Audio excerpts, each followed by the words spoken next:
Apa sih daimyo? Daimyo, sama.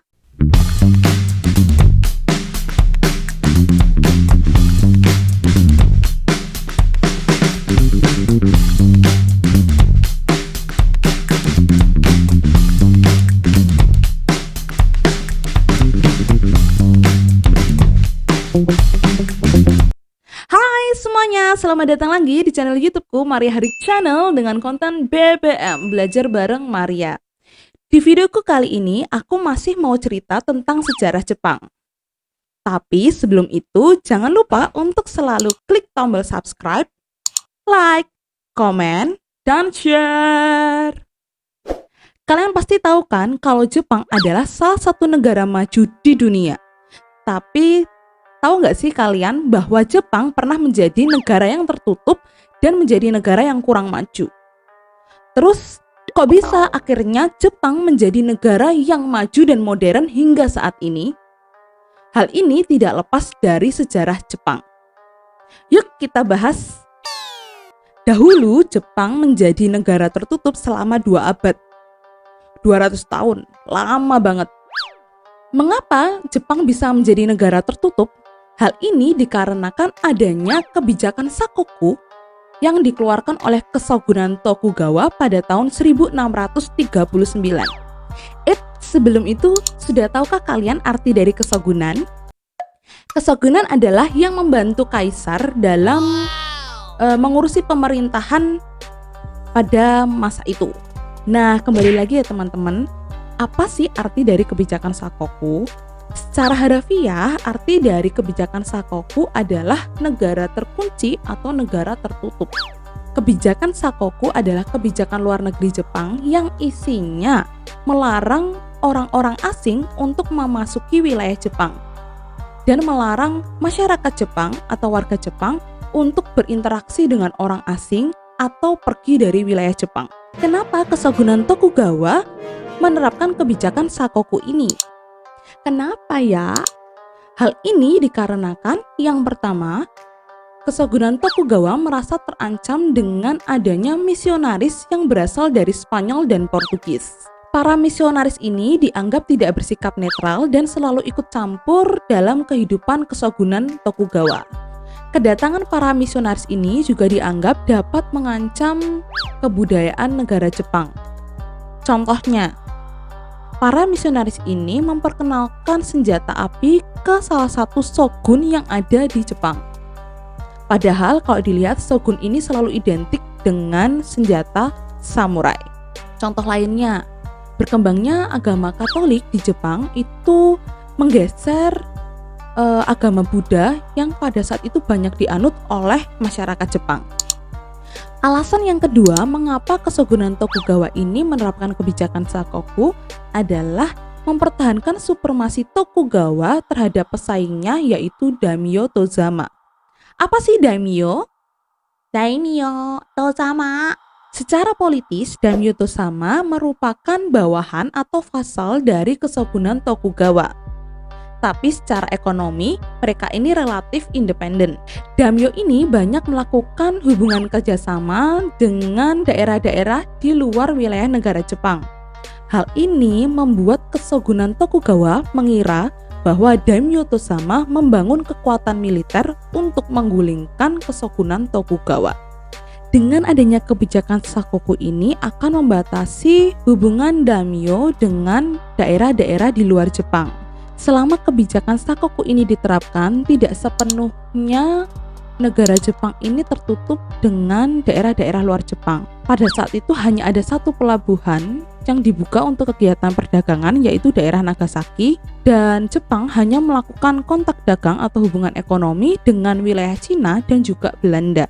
Pada saat itu ada beberapa negara yang ingin melakukan kerjasama dengan negara Jepang. Salah satunya adalah Amerika.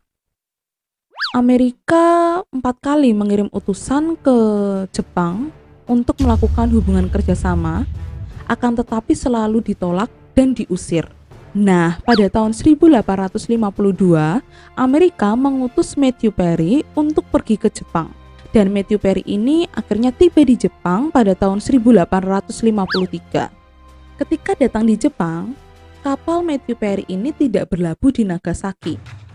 Pada saat itu padahal Nagasaki adalah satu-satunya tempat untuk berhubungan atau kontak langsung dengan dunia luar. Kapal Amerika ini yang dikelola oleh Matthew Perry ini langsung berlabuh di daerah Edo. Edo adalah sebutan untuk Tokyo pada masa itu. Ketika datang di Edo, kapal Amerika yang biasa disebut dengan Black Ship ini mengarahkan senapan dan meriamnya ke kota kecil Uraga yang ada di Edo. Nah, Matthew Perry meminta izin untuk menyerahkan surat Presiden Amerika kepada Jepang dan meminta Jepang untuk membubarkan kapal-kapal kecil yang berada di sekitar Black Ship atau kapal hitam dari Amerika ini. Pihak Jepang pun mengizinkan dan menerima surat yang diberikan oleh Presiden Amerika.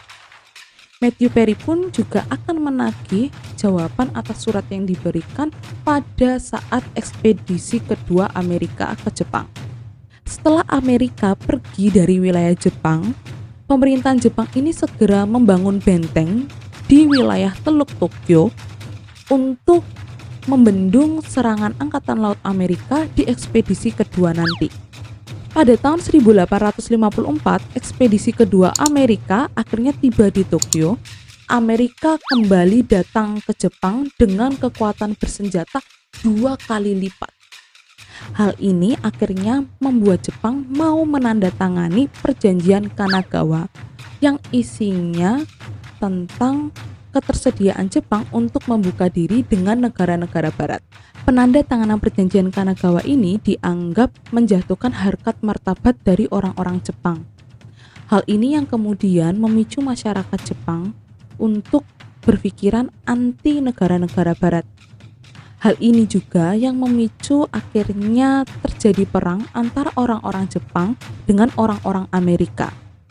Perang yang terjadi antara orang Jepang dan orang Amerika ini dimenangkan oleh pihak Amerika.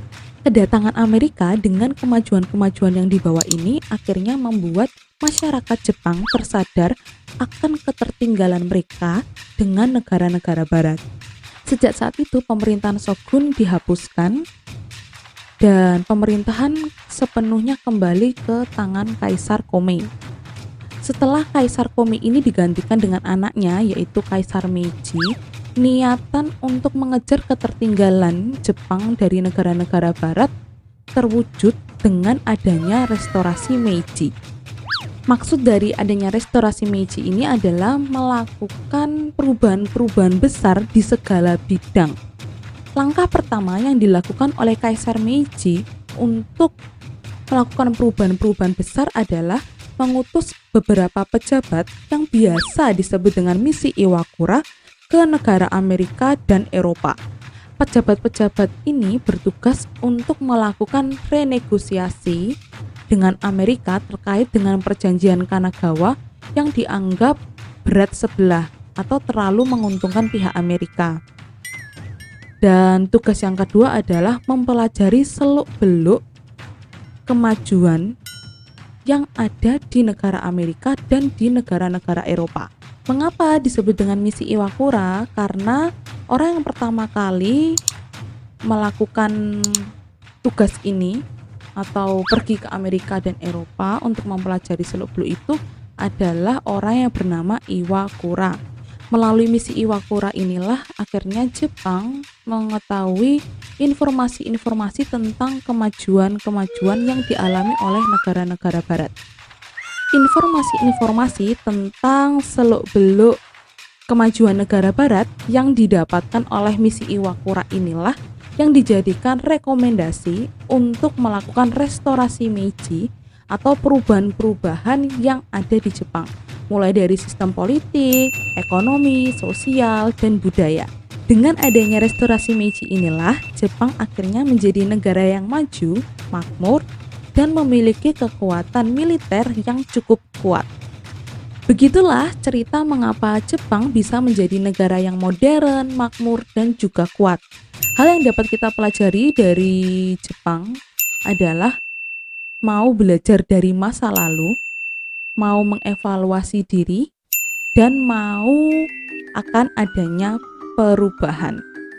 Demikian videoku kali ini tentang sejarah Jepang yang bisa menjadi negara maju. Semoga videoku kali ini menambah informasi dan inspirasi buat kalian. Nantikan video-videoku selanjutnya hanya di Maria Harik Channel dengan konten BBM Belajar Bareng Maria. Salam jas merah, jangan sekali-sekali meninggalkan sejarah. Bye semuanya, terima kasih.